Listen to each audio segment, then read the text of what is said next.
morning, or depending on when you're watching this, good afternoon, good evening, or good night. My name's Ross, and as always told, out of Voice of Radio. So today, we need to take a little bit of a look at a new Banette card. Yeah, that's right.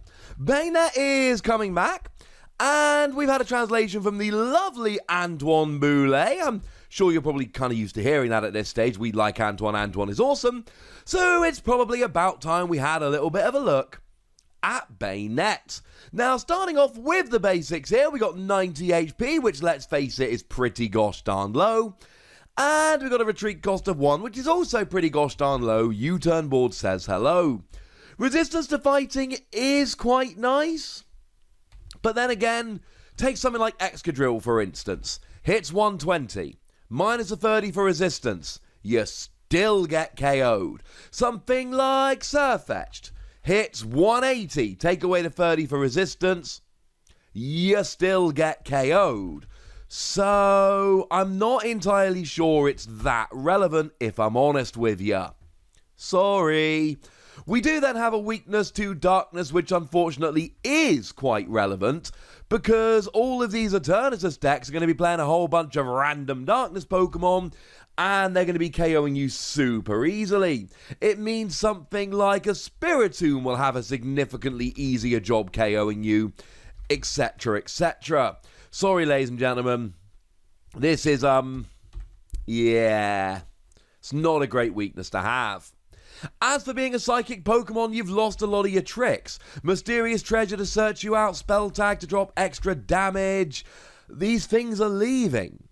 And that's a little bit sad. You are still hitting weakness on Mewtwo and Mew, which is quite nice, so, you know, it's not all bad.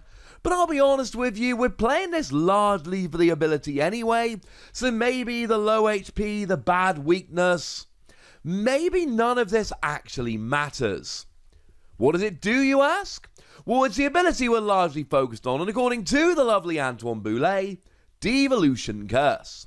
When you play this card from your hand to evolve one of your Pokemon, and evolve it by putting the highest stage evolution card on it into your opponent's hand. And this could be awesome. Now, one cool little side note here, this is actually a mini version of the Porygon-Z from Burning Shadows. Porygon-Z from Burning Shadows was a stage 2 rather than a stage 1, but when you played it from your hand to evolve one of your Pokemon, you'd evolved each of your opponent's evolved Pokemon by putting the highest stage evolution card on it into your opponent's hand. So, yeah. And here's the thing, Porygon was never actually particularly good. Like, I love me some Porygon. Porygon was my original favourite Pokemon. Porygon is still my second favourite Pokemon, behind only Mamoswine. I love me some Porygon. But this card never saw a huge amount of play, and largely it was because it was a stage 2. Incidentally, I know we're a few minutes in now, but for the rest of this video, I am essentially going to be arguing why I believe it is significantly better than that old Porygon. So please don't look at the old Porygon and go, oh wait, that was never any good, let's ignore it. Because actually, why don't we look at Espeon? You see, Espeon's very, very different. Espeon, by which I mean Espeon EX, for one colourless energy, did the same thing as Porygon-Z. It devolved each of your opponent's evolved Pokemon and put the highest evolution stage on it into your opponent's hand. Espeon EX was really good, and Espeon EX did see an awful lot of play. Now, one of the cool things was that it actually saw a lot of play with Espeon GX. Now, Espeon GX's GX attack dropped 10 damage counters on your opponent's Pokemon in any way you like. So you would play around for a little bit, try and get some damage on the field, and then you would use Divide GX, and then you would devolve all your opponent's Pokemon, and they would get KO'd. Also really, really good was something like Tapu Koko, because Tapu Koko would do 20 damage to each of your opponent's Pokemon, then you would use Divide, and then you would basically devolve them all and KO them. And the devolving is extremely important. So, I mean, something like Spiritomb, nobody cares, it's a basic. Although spreading damage will destroy that. But take something like Excadrill. Excadrill's got 140 HP, you need to do 140 damage to KO it. But Drillbur, the one that everyone's playing, has 70 HP, which is significantly less. So if you cannot do 140 to KO Excadrill, but you can do 70 to KO Drillbur, then what you do is you do the 70, then you evolve up into Banette, your opponent puts Excadrill into their hand, and now there is a Drillbur sitting there with 70 or more damage on. That Drillbur then gets KO'd, and you get to take a prize. Now this will work with VMAXs, but it gets a little bit weird. Because you see, let's take Dragapult VMAX as an example, mostly because I want to beat that deck and it keeps beating me and it makes me sad. Dragapult VMAX has 320 HP. Dragapult V has 210. So if you do anywhere between 210 and 310, you're not getting a KO on Dragapult, but you can drop Banette to devolve and KO. Now the interesting thing here, of course, what you could do is drop Banette to devolve and then KO, or do enough damage to KO, and then next turn drop Banette to devolve and get the KO in the middle of your turn. And this is really a two-sided thing. On the one hand, if you hit them now, hoping to Banette next turn, they can do something like Mallow and Lana to heal up, and then you whiff the KO. But then, by the same token, taking mid-turn KOs is awesome. It makes you less vulnerable to something like Reset Stamp, and it means that you can just completely wreck your opponent's board by taking out both their attackers in one go. And it's just fantastic. And then, of course, that might be a time where you drop a Reset Stamp, and that's really good. Of course, one of the things you need to remember here is that Dragapult VMAX gives up 3 prizes, whereas Dragapult V gives up 2. So essentially here, you can get an easier KO, but you are taking 1 fewer prize than you would otherwise be. And that might not be a terrible thing, incidentally. It might be absolutely worth it, but just please do bear in mind that if you're doing this for a VMAX, you will essentially be giving up a prize. And if you're taking out your opponent's attacker, or there's 2 prizes left until you win the game, or it puts you ahead on the prize race, there's a million different reasons why just taking that 1 fewer prize really isn't a problem, but please do bear in mind that that will be a thing.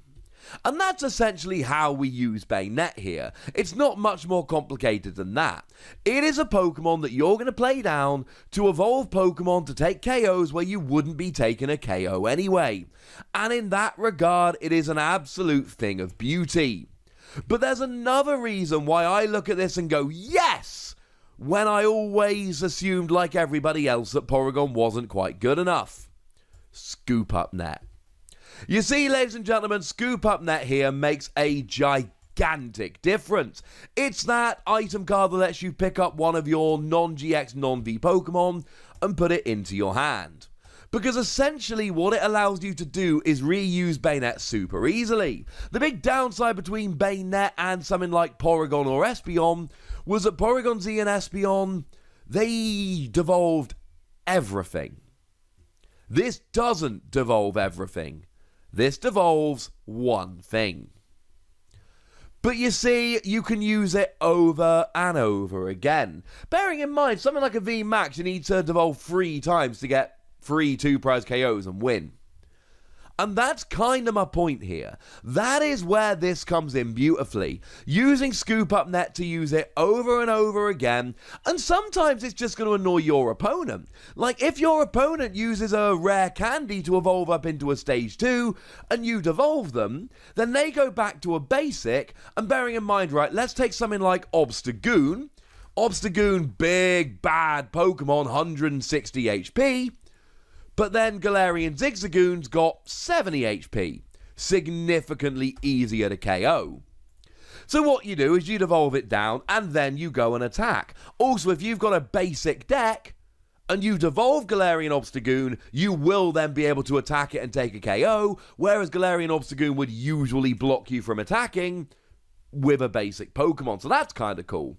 Though do bear in mind, if your opponent does have the rare candy, then they would be able to then rare candy up and use that ability again to drop 3 more damage counters. You have been warned, ladies and gentlemen.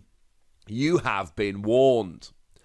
I am a big fan of this card. The attack, I suppose we should mention it quickly. 2 energy, 40 damage. Too much energy, too little damage. It sucks, boo, hiss, etc. Don't play it. There we go.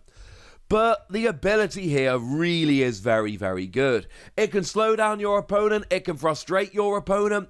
Even if you're only removing one evolution stage and they can evolve again next turn, don't forget the reset stamp or Marnie will then put the evolutions back into their deck, making it way more difficult for them to get rolling. You can take cheeky KOs, you can frustrate them, you can frankly do an awful lot of very good stuff with this, and I for one am a big fan. But I'd like to know how you feel. Oh wait, score, 4 Wassies. And I know that seems really high, maybe it is a bit high. This can absolutely wreck matchups, and for me alone, that makes it a 4 Wassie card. But I'd like to know what you think.